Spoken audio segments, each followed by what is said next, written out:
There it is again. There's a spectral scent haunting this pair, no doubt. And it smells like sea brine mostly, because it's a pair. Years of turmoil, of hopes and dreams, ground beneath the inexorable tides of capital.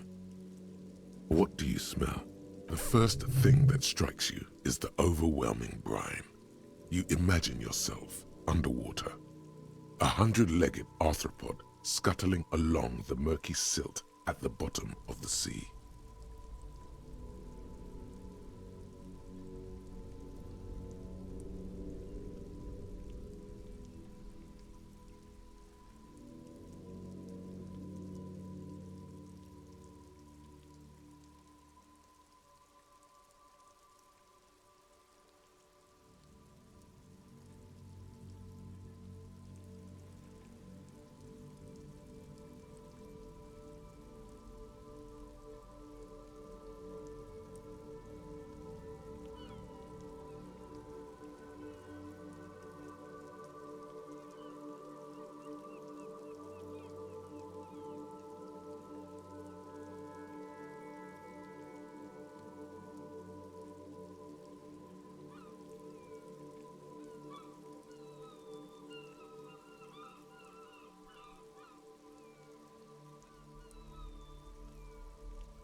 But then, the unmistakable reek of seagull shit hits you, buoyed along on the air currents. An acrid melody atop mouldering cords of wood rot and heavy fuel oil. Still smelling for communist, detective? Well, I'll be over here when you've finished. His impatience is feigned. He's actually curious to see how this personal errand shakes out. What the lieutenant thinks is irrelevant. Your politico-olfactory cortex is lighting up like a holiday display. The scent of communism is overwhelming, and it's coming right from that balcony over there. Certainement, a precocious communist youth, a symbol of a kinder, more hopeful future. Now's your chance to establish contact with your revolutionary brothers and sisters.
chance to establish contact with the future.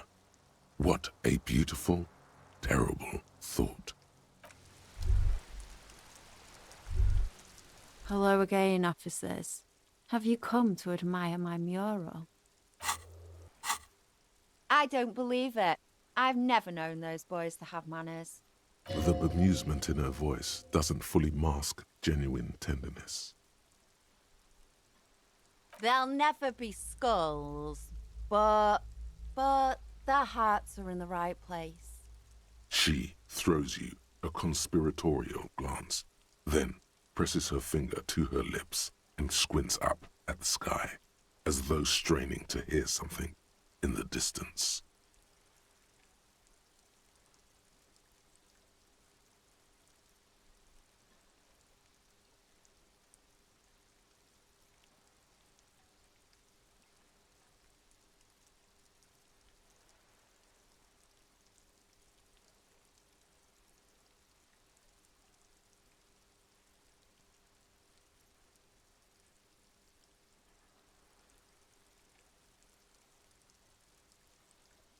Have you noticed the quiet? Every so often, you might hear a gunshot pierce the air somewhere in Jamrock. But in Martinez, no gunshots, no sirens. The people are languishing in boredom and complacency.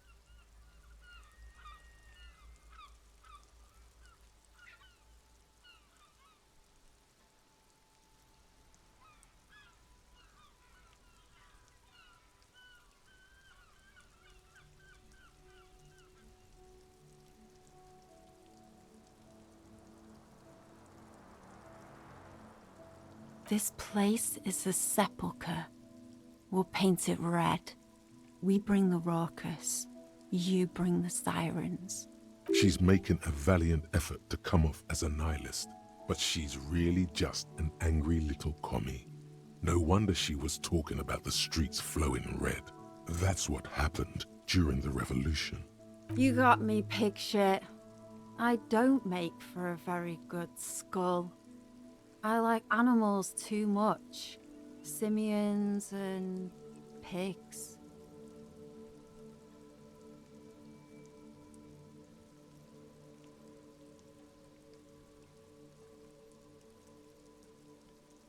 But I'm still gonna write some damn good graffiti-o on this wall. And what do you know about politics?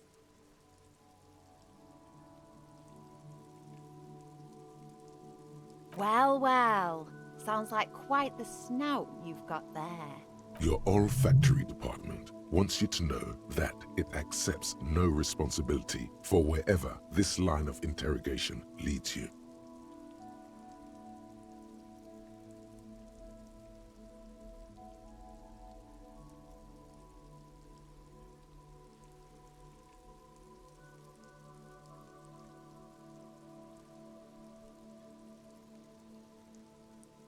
Sure. I know someone who'd love to talk that ideological stuff. You're looking for Steban, a right communist who runs a mega cool and very secret meeting. He might. No. The lieutenant let slip a sigh that seems to suggest this turn was utterly predictable. Oh, fine. I'll help. But first, I want something from you. A wicked grin extends across her face. A laughing skull. Death hilarious. This is gonna be bad. Oink for me, piggy. Just once. Wrong! This is exactly how I treat my little brother. There, that wasn't so bad, was it? It's not the worst indignity you've suffered the last several days. But the lieutenant, needless to say, is not impressed. Sounds like you're really serious about meeting Steban. It's touching. Sort of. Steban's group meets only at night. In an old room in these apartments here. It just so happens you're in luck. Their weekly meeting is tonight. Poke your snout around sometime after 10 p.m. and you might just find them. Just that he's a real communist.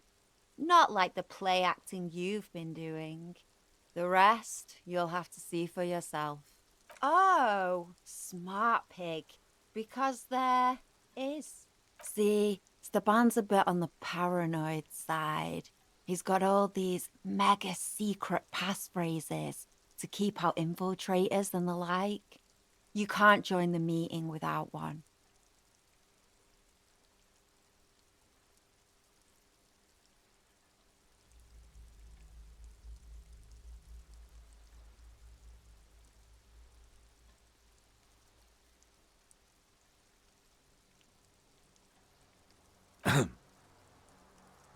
Not to interfere in your personal errand, but I wonder whether it might have something to do with that phrase mañana mentioned overhearing.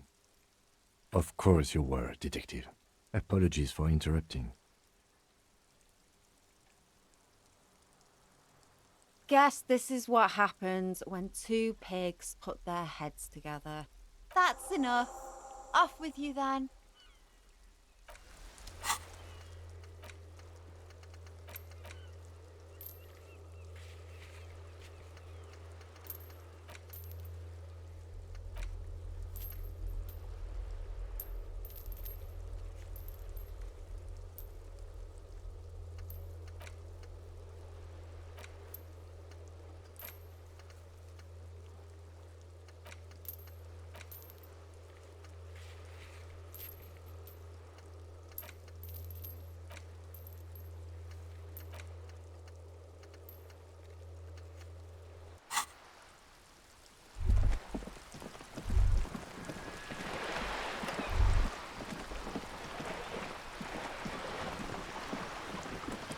You're back. Good. What can I help you with? Not an umbrella, I hope. I don't need one myself, you see. All around you, rain keeps falling down. On the wooden boards she's standing on, and on the water around you. Sadly, I need that. What I can do for you is answer some questions. Of course, I am sorry to have been the bearer of bad news. If there is any... Oh?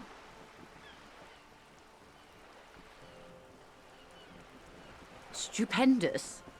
That's beautiful. A Villiers 9mm. Front-loaded? 2 or 3-barreled? Villiers and La Salle was one of the original 14 Indo-tribes of Revachol. Did you know? Artillery and ballistics. Before the revolution, of course. They belong to some Gottwalders now.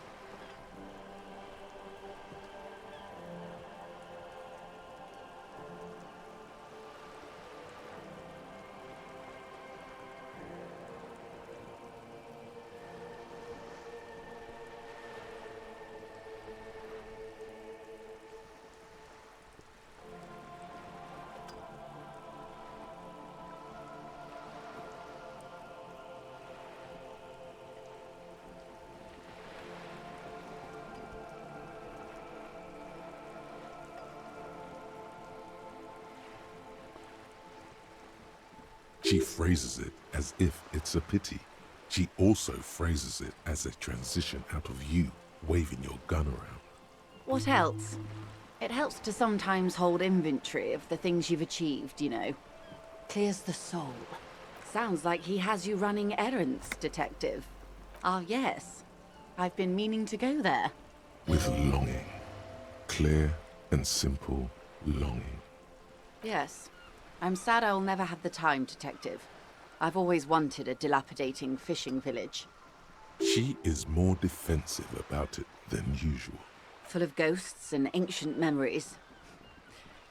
Has this errand a referral, you mean? I take it this... such refer... Detective, I advise you to be very selective with what information you choose to share. This may have consequences beyond our line of sight. Naturally, Detective. There are lighter topics to gossip about. Of course, Detective.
thick layer of coal dust covers the furnace. Something breaks loose in you. A mighty bellow echoes throughout the chimney's depths. The chatter of tiny voices above suddenly cease. Hello? You've awakened the entity. Hello? Did you say anything? I can't hear you. Please come upstairs. There's a safety curtain on the second floor. I'll open it.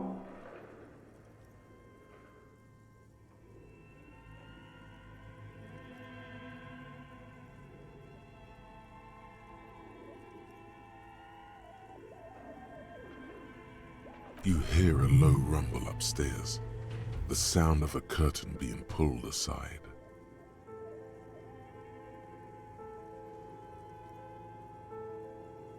After you, officer. The bear's eyes are still glowing red. It's guarding over the freezing corpse hidden in...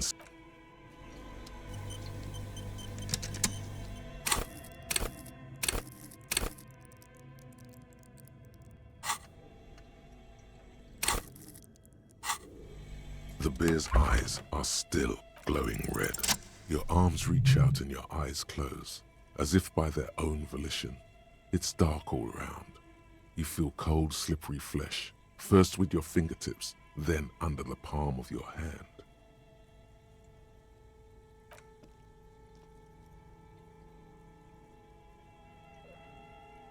His face, his cheeks, his nose, his fat, swollen lips. Like a spider, your hand crawls over his features. Everything is silent. You pick it between your fingers. The mass is even larger than your nose. Very porous somehow, like it's about to pop. Keep crawling, lest you break it.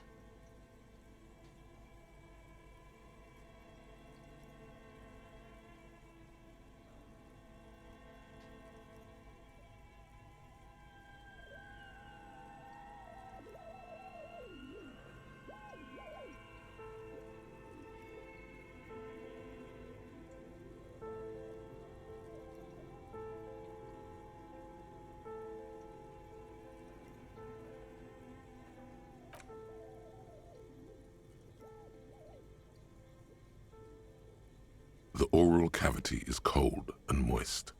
A ball-like tongue attaches itself to the base of the mouth, lolling around like a scallop.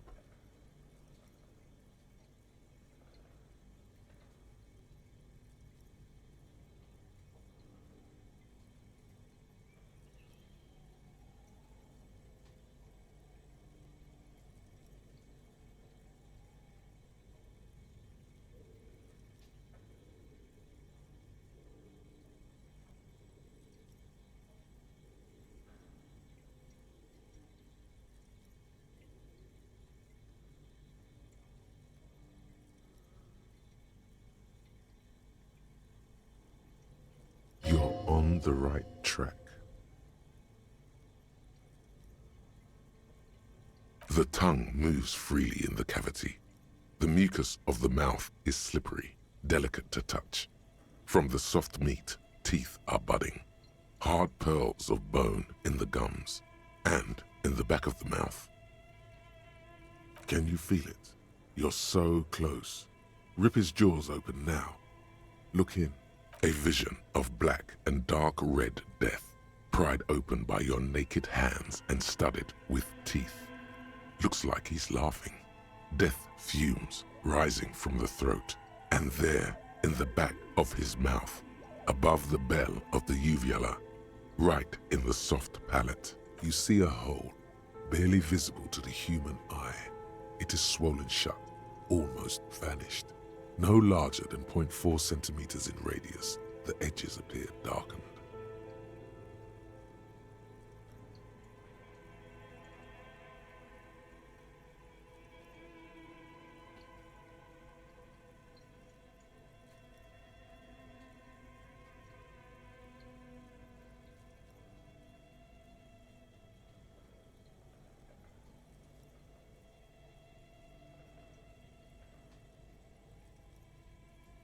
And a Abrasion collar. This is what we're after. Abrasion collar. A black trickle of liquid runs into his throat from the wound. Your index fits right in there. A tight tunnel of flesh opens up. Tissue damage. Yes, that's what this part is called. The basal ganglia feels clumpy. What entered here has torn apart his reptilian complex. This man will never sleep again. Never wake. Your fingers slide into the remains of his limbic system. There is no resistance. It's gelatinous. The slug-like structures are damaged too. The tearing extends deep into both hemispheres. This is what he used to regulate his emotions with. The ululations of the limbic system have ended. All the lieutenant answers with the sound of his pen on paper. Your fingers are all the way in now, reaching toward the inside of his skull. The cavity goes further, but the entry wound isn't wide enough for the rest of your hand to follow. Your fingers reach toward his skull. His cerebral cortex feels like jelly. Cold jelly. Strange fluid streams down your wrist as you push deeper until you feel it on the tip of your finger. Sharp, serrated material. The edges cut right into your skin. Can you get to it? There's a tiny crack, a protrusion in the cranium, right in the back of his head. Your finger must be pointing straight at it, from the inside. The object that is in there stops just short of the skull, in the encephalus, knocking this tiny fracture into the cranium. We have the makings of a very small exit wound here.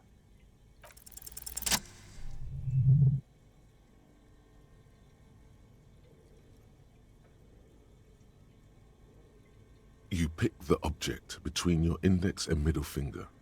It feels sharp, like metal. With your face twisting from pain and concentration, all you need to do is just...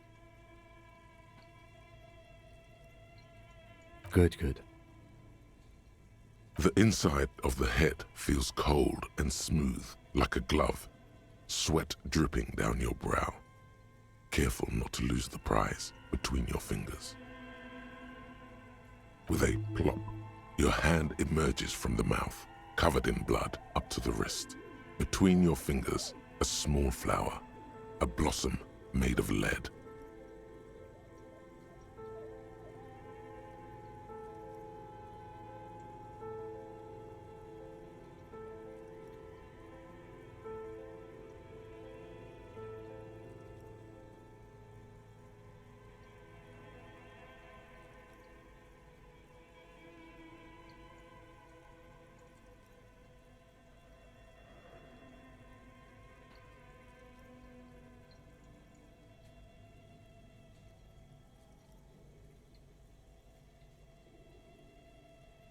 A bullet.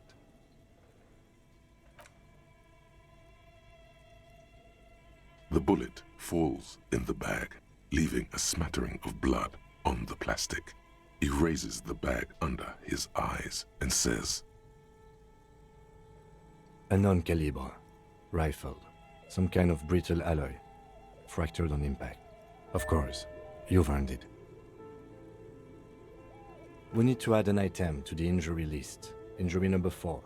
Oval entry wound with an abrasion collar. Soft palate, back of mouth. High velocity. Temporary cavity in brain tissue. Small exit wound on the occiput.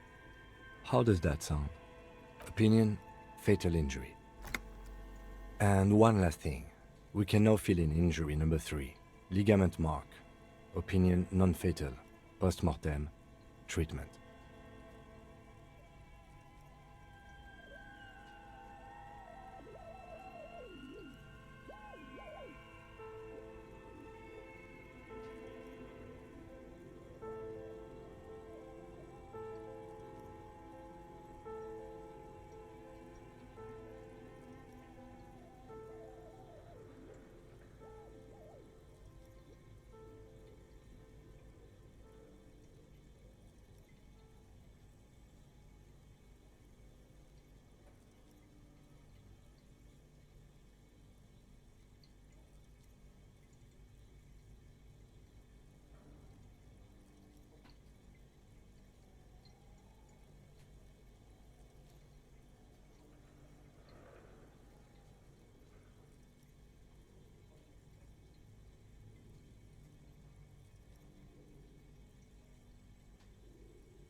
He's proposing the bullet was the real cause of death, and the hanging an attempt to conceal this fact.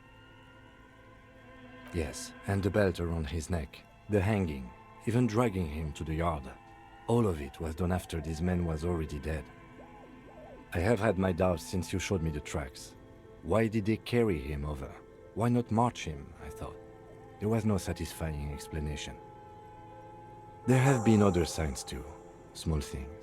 We were right not to assign hanging as cause of death, as the perpetrators expected we would. We didn't fall for it, he thinks. There's pride in there.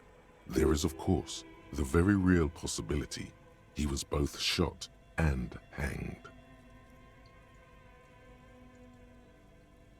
To hide something. The real killer? The real motivation? What really happened here?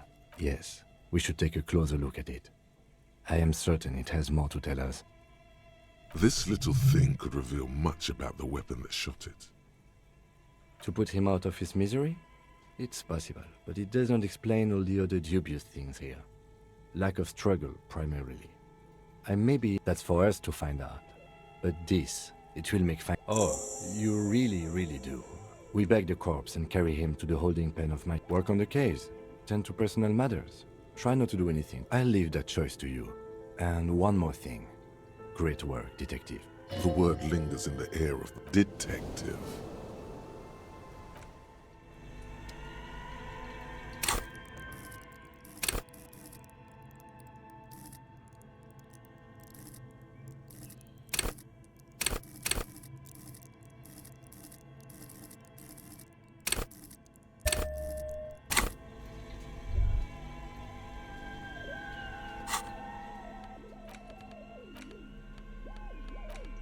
The bullet is safely sealed away in a plastic bag bearing the RCM stamp.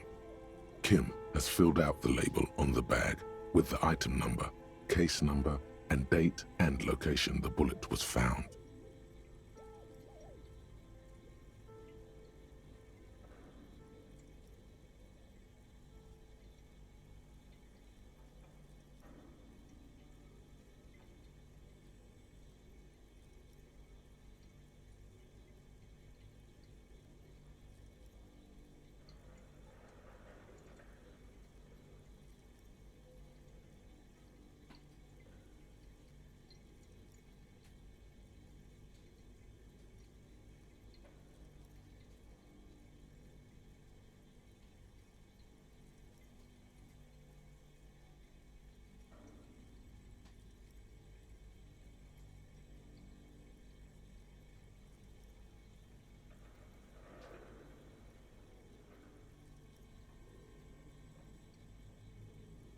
Beside his orderly handwriting, the bullet looks especially sad, like a tiny, shriveled head of cauliflower.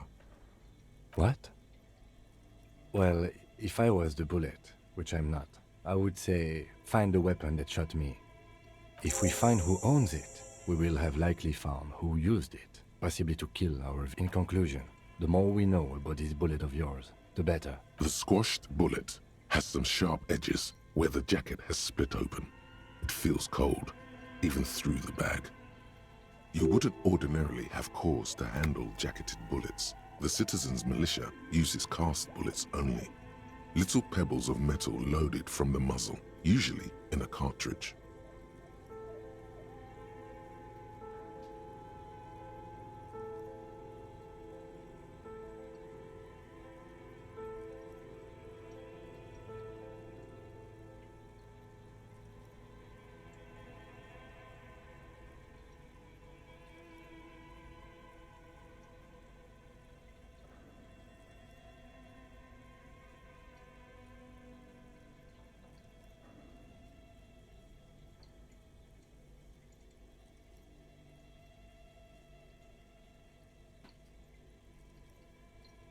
The jacket of the bullet is made of a yellowish metal. It has blossomed out to reveal a dark grey core. The base of the bullet is close to 5 millimeters in diameter. You can just about make out a few striations near the base of the bullet. Little hairlines, linear. It feels standard. It's quite destroyed. Some of the fragments are still lodged in the wound. What can you say about the bullet so far? A jacketed bullet. Okay. It would have been shot from a military-grade breech-loading rifle, not from a muzzleloader, like those typically found on the streets of Martinez. Highly unusual. The people of Revachol haven't carried breech-loading weapons like this for nearly half a century. Even the RCM uses ordinary unjacketed conical bullets. This is strange. Very strange. I like this, officer. Strange means unique. Unique means incriminating. We need to find the gun that shot it. Something tells you that won't be anytime soon. This'll have to be one of those epic tasks that's open for a while. You can't remember what happened last week.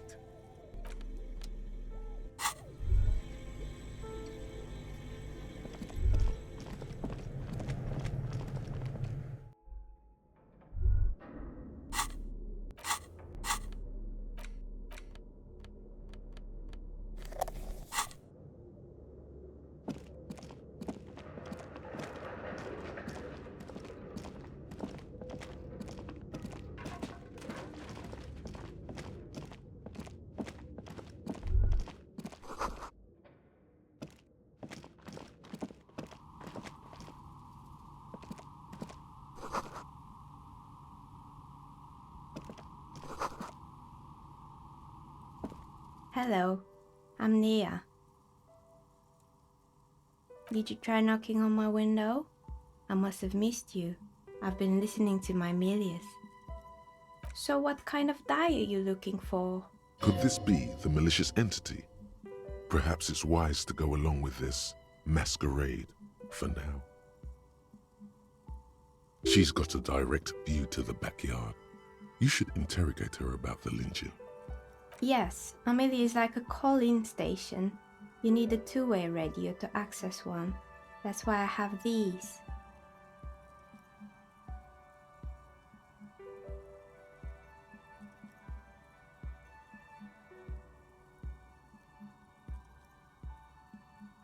Mostly, they just teach you to swear in different languages. But some of the stations can be quite interesting. I was so absorbed, I must have missed you knocking.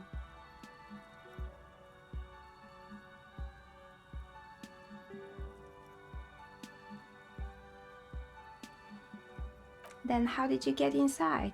By the south entrance? You know what? It doesn't even matter. What matters is that you're finally here. Let's talk dice. Did you have something specific in mind? I'm a novelty dice maker. Tell me the name of your role-playing system and I'll make the die you need. That's why you're here, yes? Role-playing games? You know the one made by Fortress Accident. Does that count? Very good. My rate is 10 real per set, unless you want something really unusual. Take a look around and see if there's any particular stone you want to use.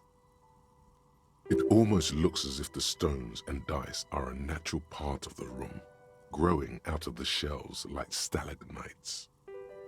This person means you, or no one else, absolutely no harm. She will answer freely and honestly. No falsehoods are present. She's a novelty dice maker and doesn't have anything to hide. Ask what you need. How did I become one? It was a business decision. I was a regular jeweler at first, but that's an unfocused field with too much competition.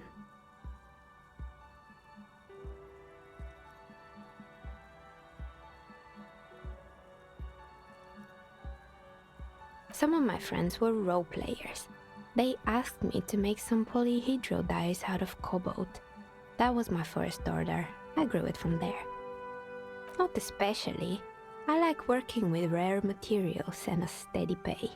And role players as customers? They're nice people. Some of those nice people have big bucks to spend on novelty items. She's thankful for the security they provide her.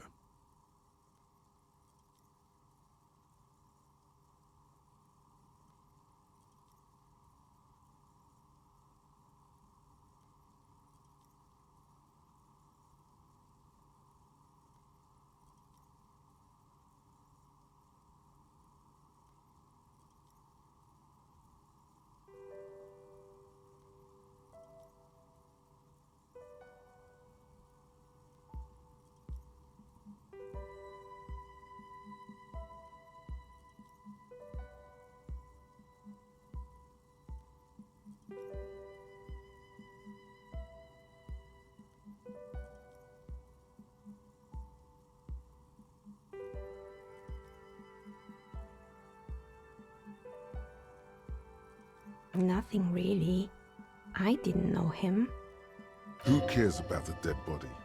We might be dealing with a malignant entity here. The lieutenant looks at his notebook. Then, the woman under the large... Your window looks directly onto the courtyard.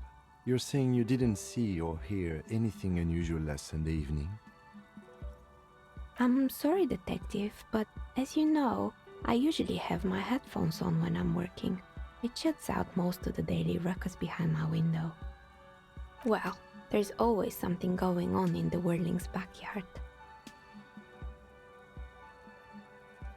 During daytime, there are usually those kids. And lately, I've been seeing a lot of drunk workers hanging about. Must be because of the strike. She's heard of the murder, but did not see it, sire. But I never saw anyone during that fateful Sunday night, I'm afraid. I might have, but in this case, all I would have seen is my own reflection staring back from the darkness. It's light here, but dark in the yard at night. It's really hard to make anything out in the yard when it's dark outside. It's an odd profession, making dice for people. But I like it, and I prefer doing this to sitting at home. She nods. Anything else, officer? Of course. Tell me what you have in mind.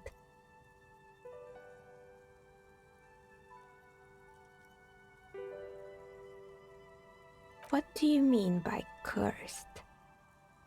All right, how about I surprise you? Come back in 8 hours with 7 real, and I'll give you your cursed die. Great, see you in 8 hours then. Was there anything else? We're inside the chimney of an old central furnace. It's strange, I know. But when I arrived here, all the other rooms were taken, so I had to build myself a makeshift home. Besides, I don't really have to pay any rent here, so that's a plus. Plaisance was right. There's an entity living in the chimney. You should ask her about the curse. Creative. I've heard the stories, but I don't think those stories are true. Plaisance, the bookshop lady? I've heard that her business is doing rather well. Have the energy spared her somehow?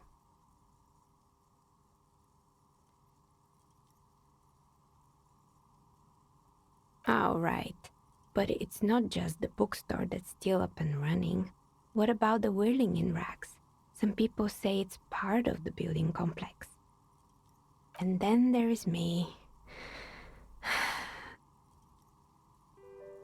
I've been here for 14 years, selling novelty dice to role-playing enthusiasts.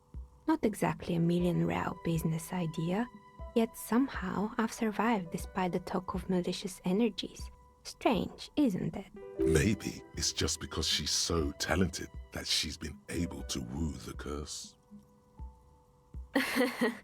What, so the curse only affects people with poor work ethics? What you're describing isn't a curse, it's capitalism. Time has come to face the source. Fear not, for the forces of the universe are supporting you in this psychic quest. Exactly. Truth is always so disappointingly mundane and boring. But I'm glad we got this sorted out. Anything else That's all she has to say on the subject. She's been thorough. Plaisance is not going to like what you have to tell her. More or less. Are you interested in anyone specific? Oh, quite a lot of them spring to mind. Yes, I think it was called Androgynous Orlando or something similar. They weren't a big hit around here. Turns out that working class men don't like genderless haircuts. They're scared of that word. A bit of experimenting every now and then isn't bad. Me neither. I just want it off my face.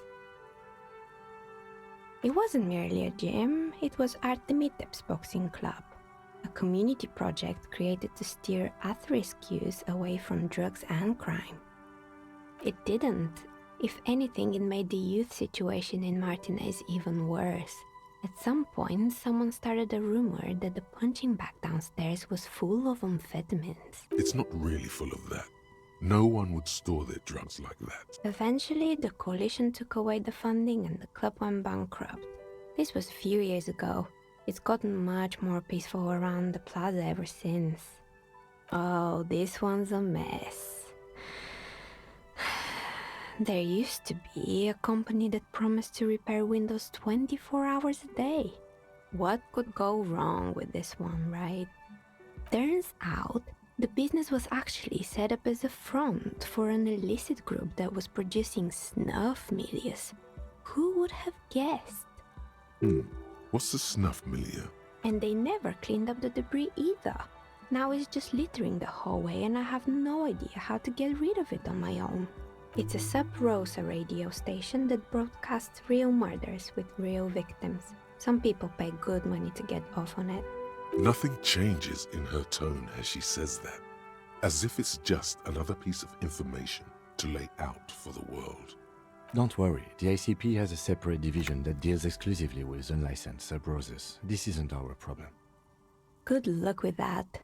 It's not easy catching those perpetrators.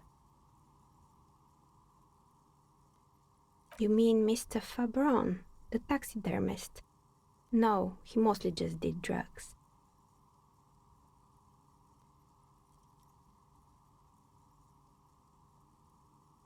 Anything else? There used to be a fashion atelier here, but I have forgotten the head designer's name. They were doing well for a couple of years, until the insect rights activists came. Yeah, the atelier didn't know it either. They produced a certain collection that used chitin among the materials. Apparently chitin is made in the Occident, where it's extracted from beetle wings. And you know how all kinds of political movements are big in the Occident. The activists shut down the biggest chitin supplier, which of course caused the price to skyrocket. And, naturally, all the most fashionable tastemakers refused to be seen in chitin from then on. The atelier went bankrupt before they could finish the collection. Really? Anyway. Poor guy. Suddenly, you get a feeling that insects are important to the case somehow. It's hard to say what. Good. I hope it clarified things a bit. What else? You feel nothing. If anything, it's uncomfortably warm. She has begun to idly clean one.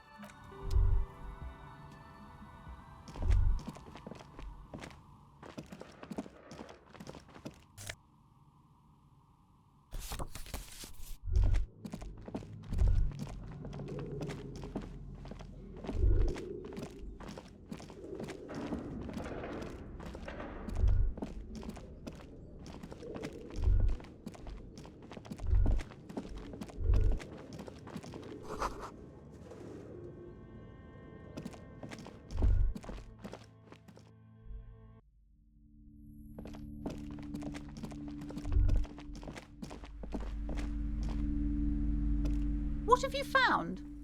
And also, do buy the books. There may be teachings in them. A novelty dice maker? Well, spit it out. Why does she need that? I don't understand. If it's not her, then where is the source of the doom? The narrative she's built herself, it does need tearing down.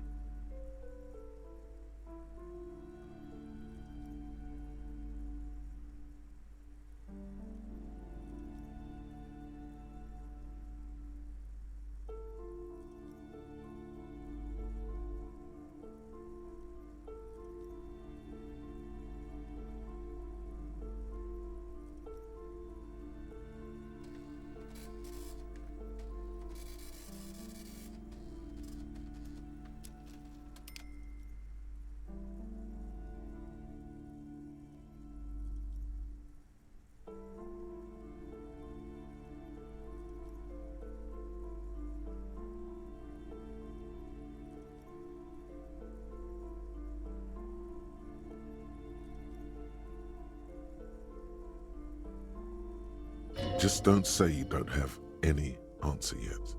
To hell with it. You've come this far. You know how to end it. There is an entity behind the end. Oh, how horrid! I knew something wasn't right about that play. Tell me, did you find a way to break the curse? Guillaume Lemillion? The singer who made that awful face? Well, I do see the resemblance. All that matters is that the energies are retreating. I can already feel the curse lifting. It will be a thank you, officer. Truly, you've brought a better psycho-emanation to this humble bookstore, and that's no small achievement. She so badly wants this to be over. She would have believed anything. It will only last a day or two, a week tops. Then her mood will sour and she will feel the curse again. All right then.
Hello, hello.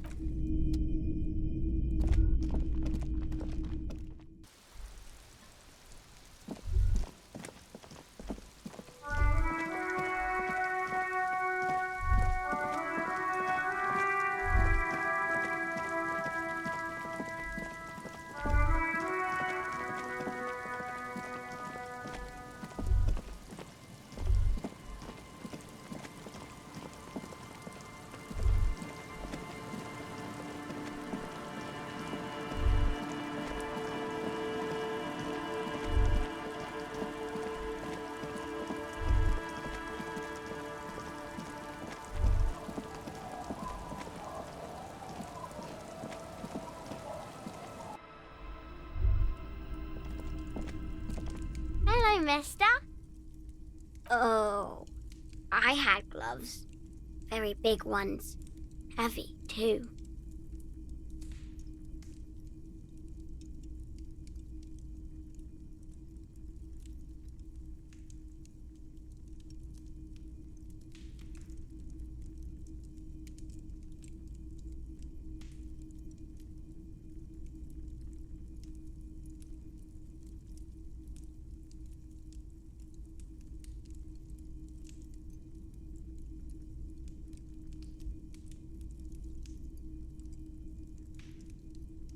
Where did you get these gloves? Found them when Lemmy and I were playing hide and seek. In an empty house. Where no one lives. I think someone hid them there. She doesn't want you to think she stole them. I hid them. The twins were gonna take them. We are going to need those gloves. Oh. They're in my sandcastle. Behind a... Yes. They look the same. They look... Bye!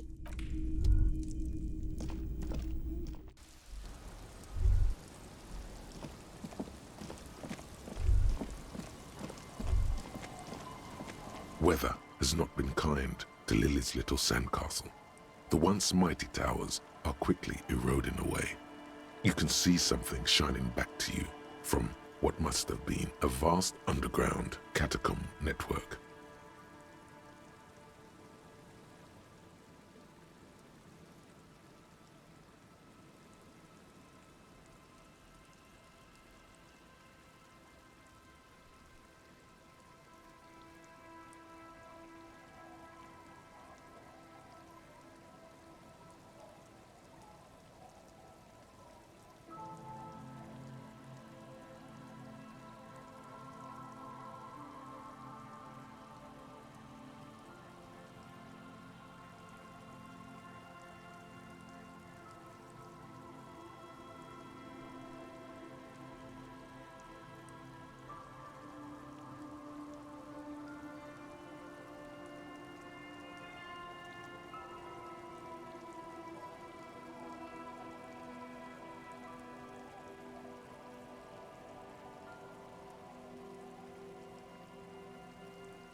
The little castle?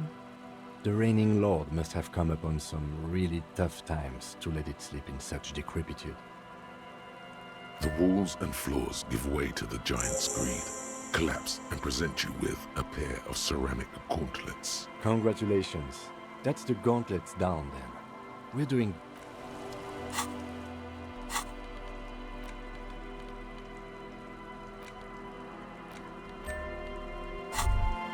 As you fold your fingers into a fist, you realize you could knock anyone out with one punch. The white ceramic gloves wrap around your digits comfortably. Your movements cause tiny little clicks, like dice rolling somewhere far away, as the plates reorient to your motions.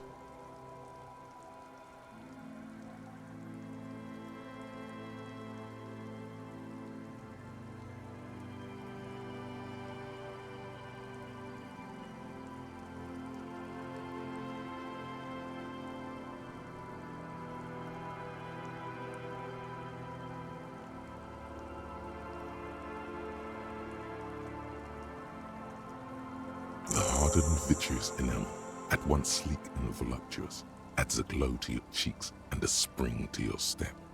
Just remember, this is a highly specialized kinetic redistributor meant to stop bullets. Wear it, observe its properties, see if there's a weakness in the design.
The bullet is still safely sealed away.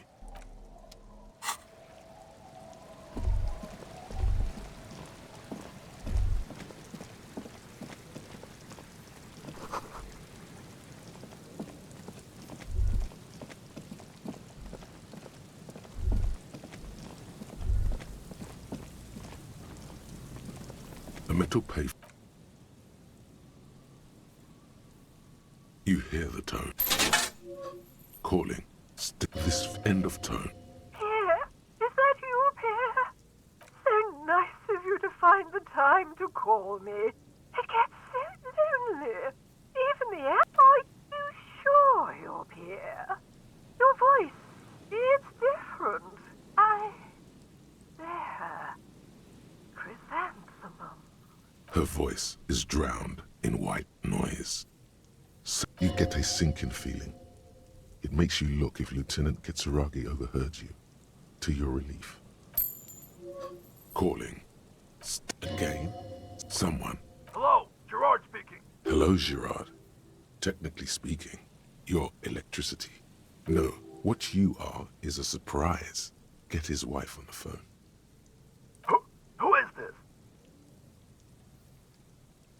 Who the fuck do you think you are talking to me like that? Just tell me what's going on here.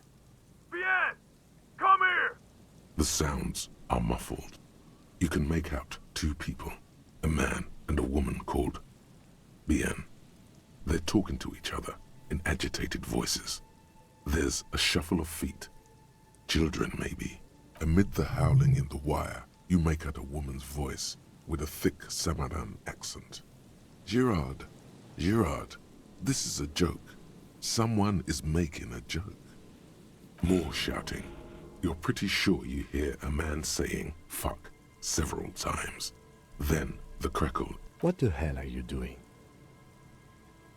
Big deal? This has lowered his opinion of you, but only a little. Let's just go. I've had enough of this phone booth.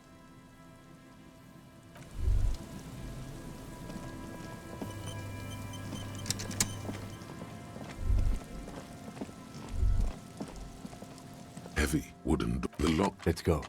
As you do, you hear the echo of the doomed commercial area, its black holes and dusty machines.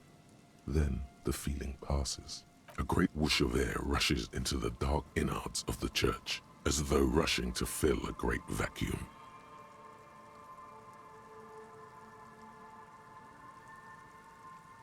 In the heart of the city,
the silence in this part of the church, it's almost palpable.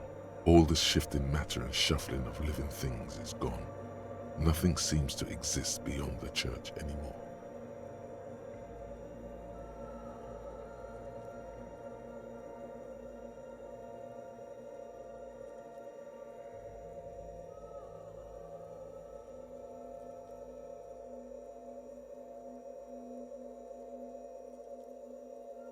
Maybe if you were to stand in just the right spot, even your footsteps would be completely silent. And then it's gone.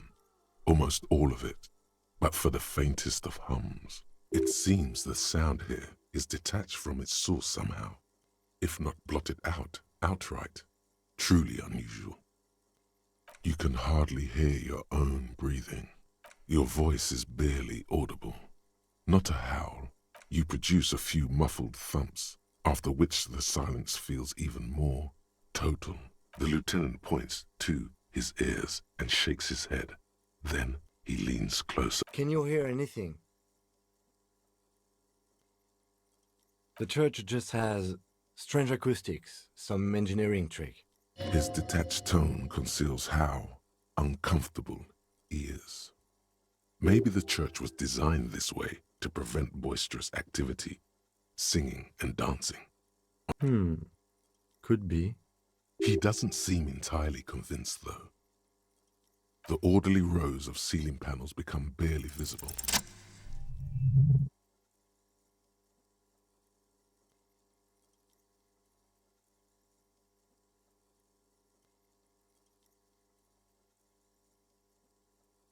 It's like there's something moving up there. A shadow has emerged from the tower and it's making its way toward you through all the other shadows. It's not a shadow anymore, becoming more substantial as it gets closer. The shape of an animal descends. Officer, is there something up there? Oh no, you've lost sight of it. Yes, the darkness makes...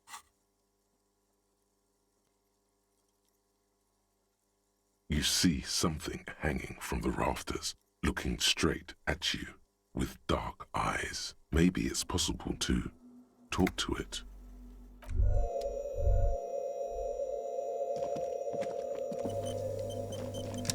The shadow is a man made of the same stuff as the carpentry of the building. He is studying you intently.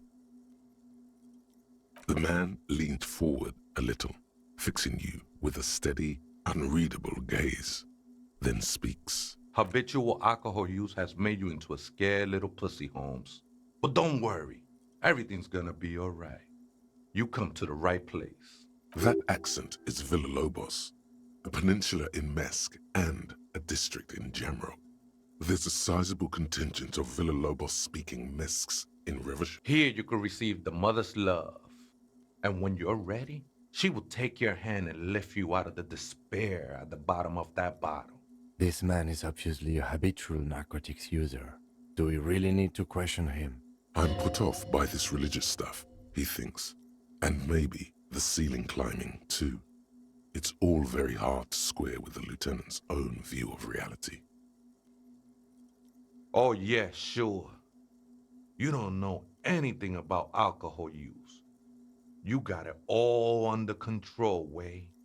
I could smell the control all the way over here. I was like you once, just dragging my feet to the next bottle. Shit was dark, Holmes. You know, actually, since we're here, you may want to pay attention to what the ceiling climber is saying.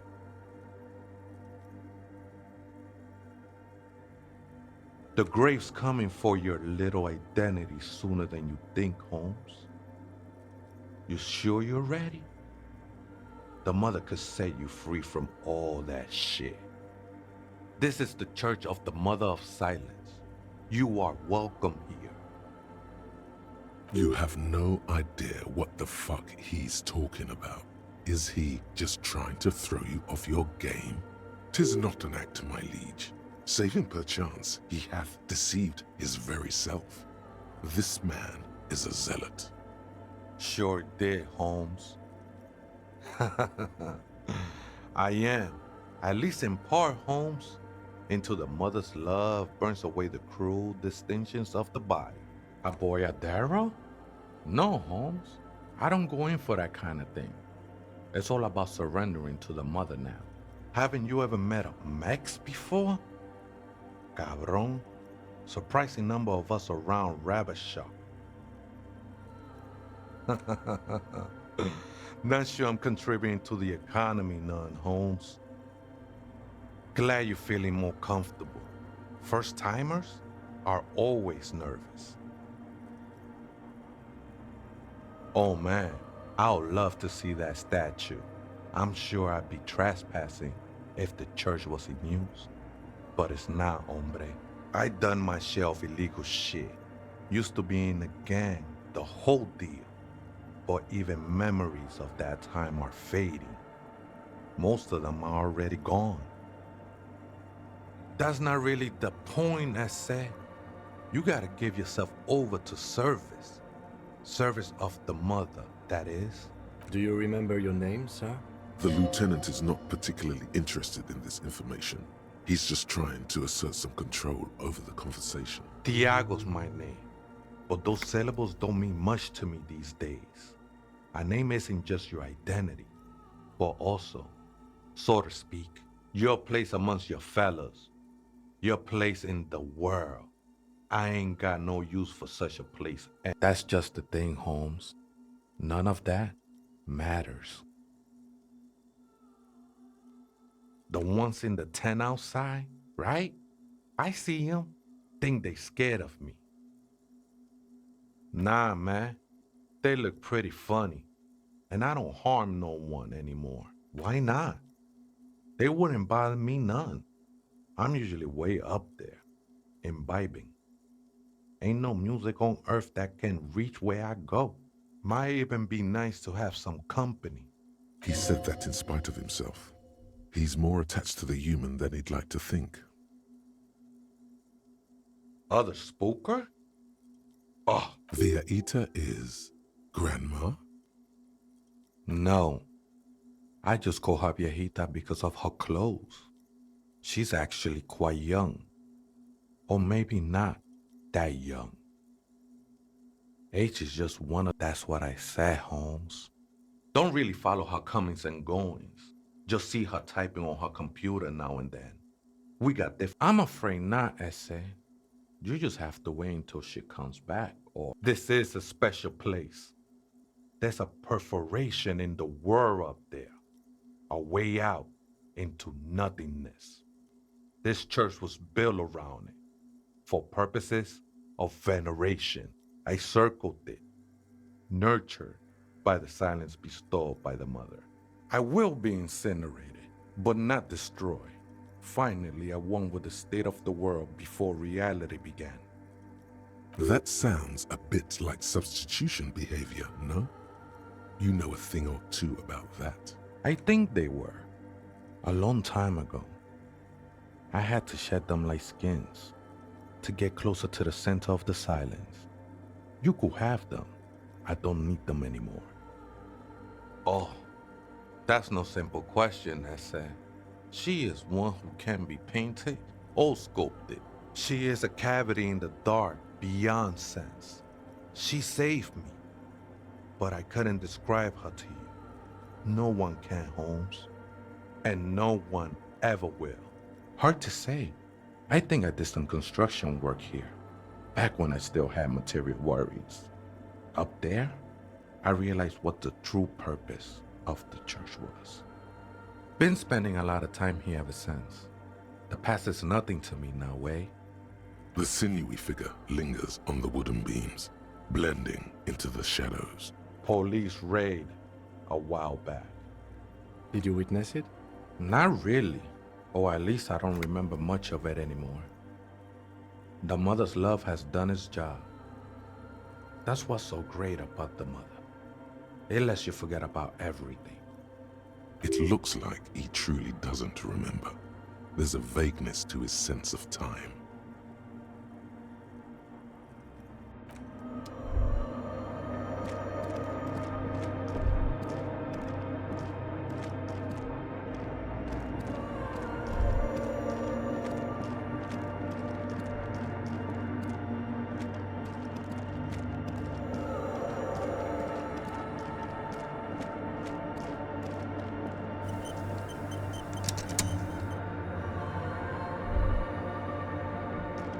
In white, silver, and apricot faience, the young mother of humanism stands above you.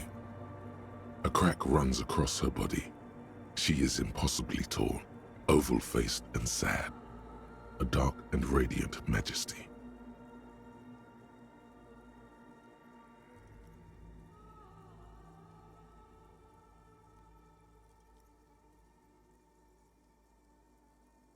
This is her innocence, Dolores Day. Cradled in her arms are a pair of glowing lungs, clearly visible from underneath her flowing dress. You should kneel. Your knees touch the floor. The floorboards are hard and cold. There you kneel among the snowdrifts, diffuse light falling on your hands from beyond the glass.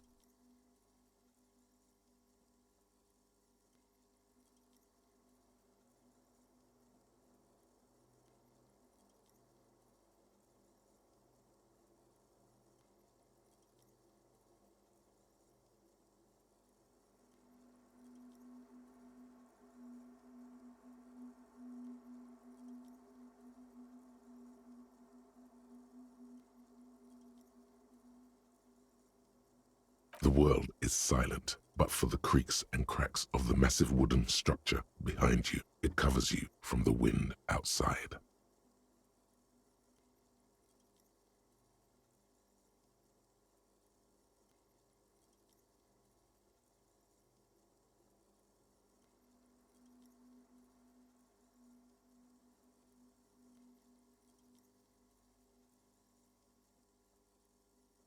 The ocean feels distant, its ebb and flow blocked off by the centuries-old pinewood sarcophagus around you. In the darkness, you sense her eyes on you, inspecting you with their multicolored glass, as if you're a bug under a microscope. The woman looks down at you kneeling. She towers among her followers, architects, laymen, courtiers. There is a sad smile on her lips and a glint in her green-blue eye of what? Compassion? Remorse? She acknowledges the passing of someone who is still alive. You. As that soft word passes through your mind, the lieutenant draws an X-shaped cross from shoulder to shoulder. Your fingertips touch your chest 4 times. Then you rise from your knees into the apricot-colored light of the window. Above you, the woman still smiles her distant smile, sundered by the crack in the glass. The old woman in the village was right. This must be the DeLorean Church of Humanity in Martinez, or the small Pinewood Church in some records. It's a minor landmark, not easy to find. Most maps misplace it. It was built not long after Revachol's founding, 300 or so years ago, by first-generation settlers.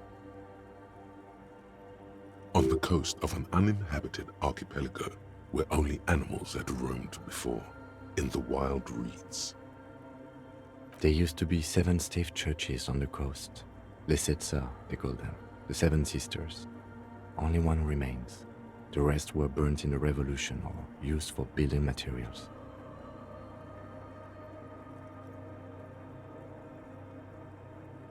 We should be respectful here, although the building appears to be deserted.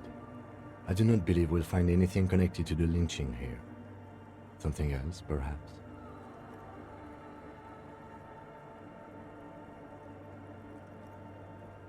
Respectful? Is the lieutenant a follower of DeLoreanism? There it is again. A small pang of guilt. It's time to ask him what happened here.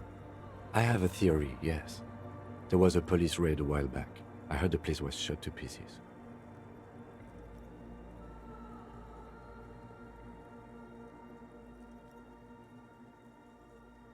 The old woman in the village was being tactful with us when she didn't mention it. She has more respect for the RC. Well, your station was involved, I hear. Although I can't be sure. How come the lieutenant isn't sure? Is this confidential information? 3 precincts were involved in the raid, and people say Precinct 41 was one of them. I am pretty sure it was a clandestine operation. I don't know anything more about it, why it was conducted, or who participated. I try not to pry into extra-district matters. Good luck. You will not get information on a confidential operation from your station secretary just by calling. If you really don't remember, it might be better to keep this one forgotten. It happened a while ago. It's unimportant to our business in Martinez now. Yes, we all are.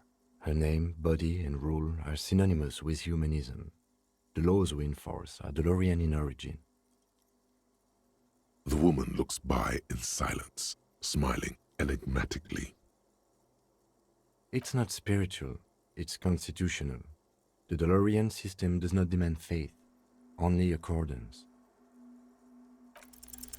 Despite the damage you've done to yourself, the title appears lodged in your hippocampus. This is her innocence, Dolores Day. The innocence of humanism, internationalism, and the welfare state. Perhaps the most famous human being ever to have lived. No amount of Commodore Red can wipe her sad smile from your brain thing. It has survived the deluge and haunts you still, and will haunt you forever, as it haunts all men. The highest category of historic individual, an embodiment of the world spirit. More, an innocence is elected to office by the founding party, a precedent that has taken place a mere 6 times in the entirety of history. The legal system of the Real Belt is built to accommodate inauthentic rule should it coincide with our time. And innocence is infallible. The decisions made by one are not decisions. They are inevitabilities. What would have happened anyway? Only accelerated, packed into decades instead of centuries. And innocence is a continuous, compressed event, a sacred human being. It is an honor and a glory to live when one is in office.